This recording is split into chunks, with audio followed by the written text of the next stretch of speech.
मेरी गाड़ी है 7 से 8 लाख रुपए की या 10 लाख रुपए की, तो कंपनी मुझे 10 लाख रुपए के हिसाब से 10,000 से मैंने उनको पे किया, उसकी बदले में मुझे 10 लाख रुपए पे करेगी। अब इसमें भी अगर अगर आपकी कार कुछ भी चोरी नहीं होती या एक्सीडेंट नहीं होता, जो आपने जो 10,000 रुपया कंपनी को पे किया है, यह कंपनी का प्रॉफिट में गिना जाएगा। और अगर इन केस आपकी कार चोरी हो जाती है या आपका कोई एक्सीडेंट हो जाता है, तो उसका जितना भी खर्चा होगा वो इंश्योरेंस कंपनी पे करेगी। आपको खर्चा, अगर आपके एक्सीडेंट हुआ है, आपकी कार डैमेज हो गई है और आप अपनी कार को सही करवा रहे हैं, अब आपका इंश्योरेंस कंपनी जो आपको पे करेगी वो तो 1 लाख रुपये है या 10 लाख है, 1 लाख है, जितना भी है। तो लेकिन आपका जो नुकसान हुआ है वो है 5,000 का।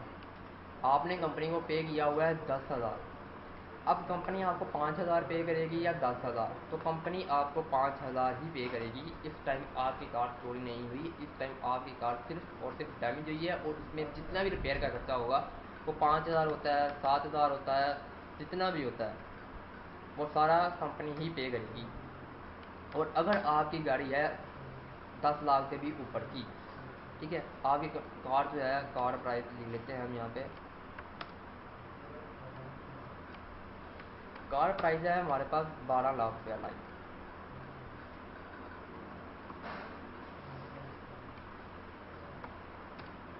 कार प्राइस है हमारे पास 12 लाख रुपए की। 12 लाख रुपए की कार प्राइस है और कार हमारी हो जाती है चोरी। लेकिन जो कंपनी ने हमसे किया था, उसने कहा था कि हम आपको क्लेम देंगे 10 लाख रुपया, जो हमने उसको 10,000 पे किया था उसके बदले में। लेकिन अब आपकी गाड़ी है 12 लाख रुपए की, तो कंपनी आपको 10 लाख ही पे करेगी, ना कि कंपनी आपको 12 लाख पे करेगी। इसमें कंपनी का नुकसान है, ना कि फ़ायदा। अब आप ये सोच रहे होंगे कि कंपनी, इस पे फ़ायदा तो इसमें मेरा भी फ़ायदा है, कंपनी का भी फ़ायदा है, और इसमें नुकसान, इसमें एक बंदे का फ़ायदा और नुकसान होना ही होना है इंश्योरेंस में। अब इंश्योरेंस के रिलेटेड बाकी चीज़ें जो आप के माइंड में आ भी रही होंगी कि हमें इंश्योरेंस करवानी चाहिए या नहीं। तो अगर तो आप, मैं बात करूं इस्लाम से रिलेटेड, को इस्लाम इंश्योरेंस के बारे में क्या कहता है, तो इस्लाम जो है वो इंश्योरेंस के बारे में ये कहता है कि अगर आप इंश्योरेंस करवाते हैं, तो अगर आप अपने किसी भाई की मदद करना चाहते हैं, तो उसने आपसे लिए 100 रुपये, लाइक मिस्टर ए ने लिए हैं मिस्टर बी से 100 रुपये। तो मिस्टर ए जो है उसको कहता है आप मुझे 100 रुपये दे दो, मैं आपको 10 दिन के बाद उसके बढ़ा के वापस करूँगा 110 रुपये। अब ये भी इंश्योरेंस वाला साहब है, लेकिन ये सूद में आता है। और इंश्योरेंस कंपनी, इस्लाम यही कहते हैं कि जितनी भी इंश्योरेंस कंपनी है ये सब सूद है, इस्लाम इसकी इजाज़त नहीं देता है। तो इस्लाम कहता है अगर आपने किसी को मदद करनी है तो आप उससे पूरे पूरे पैसे ही वापस लें, ना कि आप उससे सूद लें।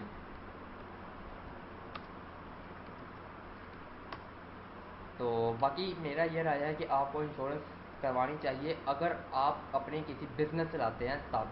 अदरवाइज़ आपको अपनी लाइफ इंश्योरेंस नहीं करवानी चाहिए। इसमें आपका नुकसान भी होगा कि अगर आप इन केस आपके साथ कुछ भी नहीं होता ऐसा, तो आपका इसमें जो आपने कंपनी को पे किया होगा उसमें आपका सारा का सारा नुकसान होगा। लाइक पहले हमने कंपनी को 50,000 पे किए, अब आपका वो भी नुकसान है। अब आपने कंपनी को 10,000 पे किए, आपका वो भी नुकसान है।